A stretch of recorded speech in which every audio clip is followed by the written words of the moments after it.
네, 이어서 무역의 개념에 대해서 말씀드리겠습니다. 자, 무역의 개념입니다. 무역은 기본적으로 거래를 전제로 하고 있습니다. 거래는 상품이나 물건들을 나누는 것이다 라는 것을 아실 거고요. 거기에다 문화, 관습, 법규가 상이한 나라, 그래서 나라 간 이루어지는 것이, 격지자 간 이루어지는 것이 무역이다 라는 것을 알 수 있습니다.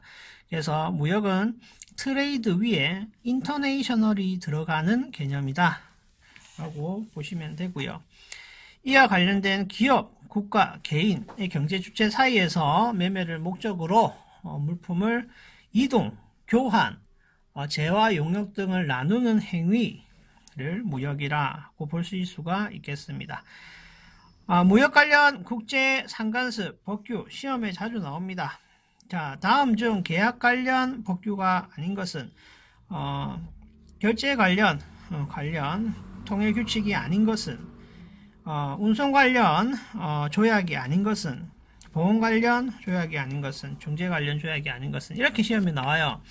그래서 헷갈릴 수 있기 때문에 줄임말로 다 아셔야 되고요. 그 줄임말이 어떤데 계약에 해당되는지, 결제에 해당되는지, 운송에 해당되는지, 보험에 해당되는지, 중재에 해당되는지 구분하셔야 됩니다.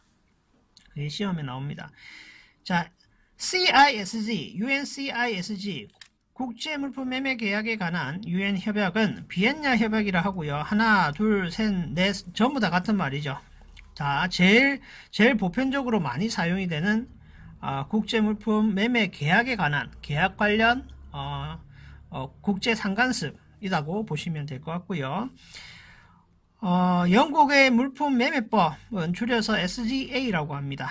SGA 1979년 버전에서 사용을 하고 있습니다. 인코텀즈는 정형 거래 규칙이고요. 1990년, 2000년에 만들어진 인코텀즈 이외에도 인코텀즈 2010이 나오면서 지금 현재는 인코텀즈 2010이 나옵니다. 대부분 사람들이 헷갈리는 게 인코텀즈가 운송과 관련된 건 줄 알고 있어요. 아닙니다. 계약 관련입니다. 계약 관련 국제상관습이 되겠습니다. 자, 결제 관련된 거는요. 신용장, 그죠? UCP, 신용장은 UCP 600, UCP는 화환 신용장 통일 규칙이다. 자, 그리고 신용장이 보칙으로 사용되는 전자적인 제시에 있어서 사용되는 것을 무엇이라 한다? EUCP라고 합니다. 그래서 서류에 전자적 제시와 관련된 것은 EUCP란 보칙을 통해서 UCP를 서브하는 개념으로 보시면 됩니다. 화너음과 관련된 것은 추심에 관한 통일 규칙입니다. 화너음은 조어음이라고 하고요. 조어음. 한 조로 만들어져 가지고 두 개가 한 쌍이 됩니다. 조어음이 되고요. 화너음은 일반 약속어음과 다른 개념이 무엇이냐? 대금을 받아야 되는 사람이, 그러니까 수출업자가 발행하는 어음이다. 그렇게 생각하시면 되겠습니다. 자, ISBP와 관련된 거는 국제표준은행 관행입니다. 자, 신용 UCP 600 관련된 해석을 하기 위해서 좀 더 상세하고 은행이 알아야 되는 내용들을 나열해 놓았다. 이렇게 생각하시면 될 것 같고요.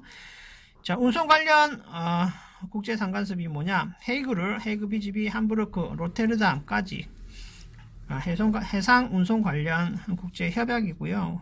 항공 관련돼서는 와르스 조약, 몬트르 조약, 헤이그 의정서, 철도는 CIM 메트로 생각하시고 CIM 컨벤션이 됩니다. 도로는 제네바 국제 협약 CMR 로드라고 생각하십시다. 로드, 그죠? CMR.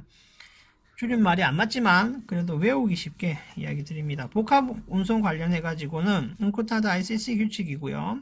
FCA, CIP, CPT 이렇게 인코텀즈 조항도 복합 운송 관련해서 사용이 되고 있습니다. 자, 보험 관련입니다. 보험 관련은 MIA 영국 해상보험법입니다. 여기에 보험 관련 국제상관습 ICC. 자, ICC에 협회 적화 약관이 있어요. 그래서 ICC에서 제정한 해상보험 적재 약관이 됩니다. 뉴욕 안티워프 룰즈입니다. 그죠? 뉴욕 안티워프 룰. 해상 공동 훼손에 관한 국제적인 통일 규칙이 됩니다. 자, 중재 관련된 거는 이제 시험에 제일 많이 묻는데 뉴욕 컨벤션입니다. 중재 관련된 국제 협약이 무엇이냐 고 묻죠. 뉴욕 컨벤션입니다. 외국 중재 판정의 승인과 집행에 관한 내용을 담고 있습니다. 자, 중재하면 떠올려야 되는 게 중재의 단계가 되는데요. 간단하게 이야기 드려서 중재의 단계는 협정, 협약을 통해 가지고 이루어져야 되고요. 그리고 중재는 1차적으로 당사자들 간에 조정이라는 게 먼저 이루어져야 됩니다. 조정. 이 조정이 이루어지지 않는 경우에는 알선을 통해 가지고 중재가 되는 경우도 있고요. 이게 해당이 안 되면 법적으로 제재를 가하기 위해서 아비트레이션 중재를 해야 되고, 아니고 해당 국가의 법을 통해서 해결하겠다 하면 리티게이션까지 가셔야 될 것 같습니다.